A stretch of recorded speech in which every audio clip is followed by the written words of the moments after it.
লোকসভায় বক্তব্য রাখছেন অভিষেক বন্দ্যোপাধ্যায়, নজর রাখবো সেদিকে। House, if the chair wants, I'll lay it on the table of the House before tonight. Ma'am, since 2014, in the last 10 years, there have been 1 lakh farmer suicide. That's 1 suicide every hour. These aren't just numbers. They're a grim reminder of a system that abandons those who feed the nation while they conveniently feed lies to the entire country.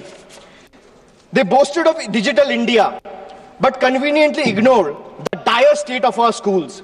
While flashy slogans flood social media, the harsh reality is PM Poshan remains stagnant, leaving millions of children without nutritious food.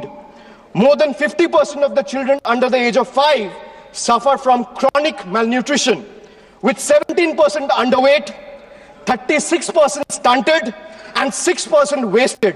A crisis screaming for attention, and yet the budget for PM Poshan remains dejectedly inadequate, proving once again that the union government is invested more in headlines than hungry children. Another half-truth: before the elections, the NDA government or the ruling party, BJP, promised LPG cylinders for all. But in reality, 1.2 crore households, I repeat the figure, 1.2 crore households could not afford even a single refill in 2022-23 because of their exorbitant price hikes.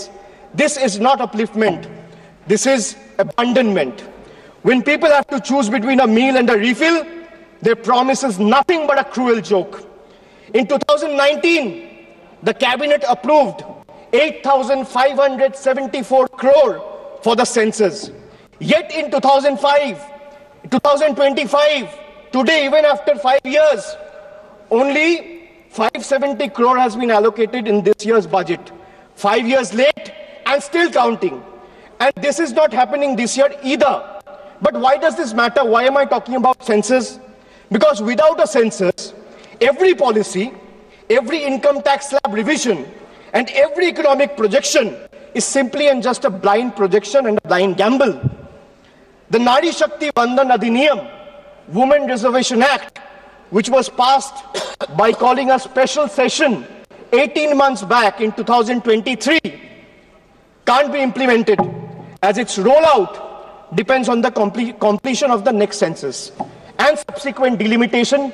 Both are yet to be scheduled. The government seems to prefer running the country on guesstimates and propaganda rather than real data, because facts expose their failures and they would rather keep the nation in the dark.